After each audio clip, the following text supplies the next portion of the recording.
Kjo vjesht sigurisht që nuk do të na lërë të qetë, pasi ka shumë ndryshime dhe zhvillime astrologjike të cilat na prekin drejt për drejt. Ja kush janë 3 shenjat e zodiakut që do të preken më shumë nga ndryshimet. Dashi, ka shumë ndryshime që vijnë për ju, kjo sepse eklipset janë zhvendosur në boshtin tuaj dhe sjellin rregullime. Në muajin tetor, një tjetër eklips ndodh në boshtin tuaj dhe marrëdhëniet tuaja dalin në pa. Jeni duke shqyrtuar persona të rëndësishëm në jetën tuaj dhe ka mundësi që të ketë zbulime që do t'ju sjellin në konflikt me personin që keni përballë.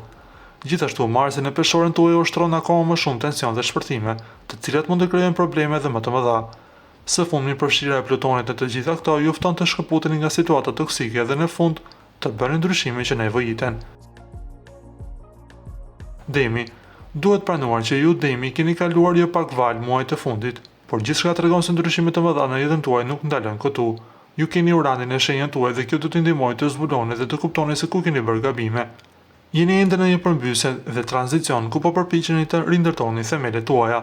Megjithatë, vjeshta e vitit 2025 ju mirëpret në një tjetër eklipse dhe të njëjtën kohë një hënë të plot në shenjën tuaj.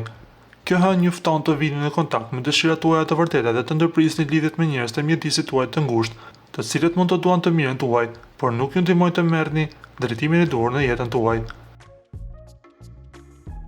Peshorja, kjo vjesht për ju peshore do të thotë ndryshime të rëndësishme. Është koha për të larguar çdo gjë që është toksike për ju dhe për të bërë ndryshime në marrëdhënie, karrierë dhe madje dhe familjen tuaj. Ndërsa diçka e re do të hyjë në jetën tuaj dhe do t'ju hapë horizonte të reja, dhe do t'ju ndihmojë të njihni më mirë veten. Mos harroni se prania e Marsit në shenjën tuaj ju jep akoma më shumë kurajë, dinamizëm dhe guxim për ndryshime serioze.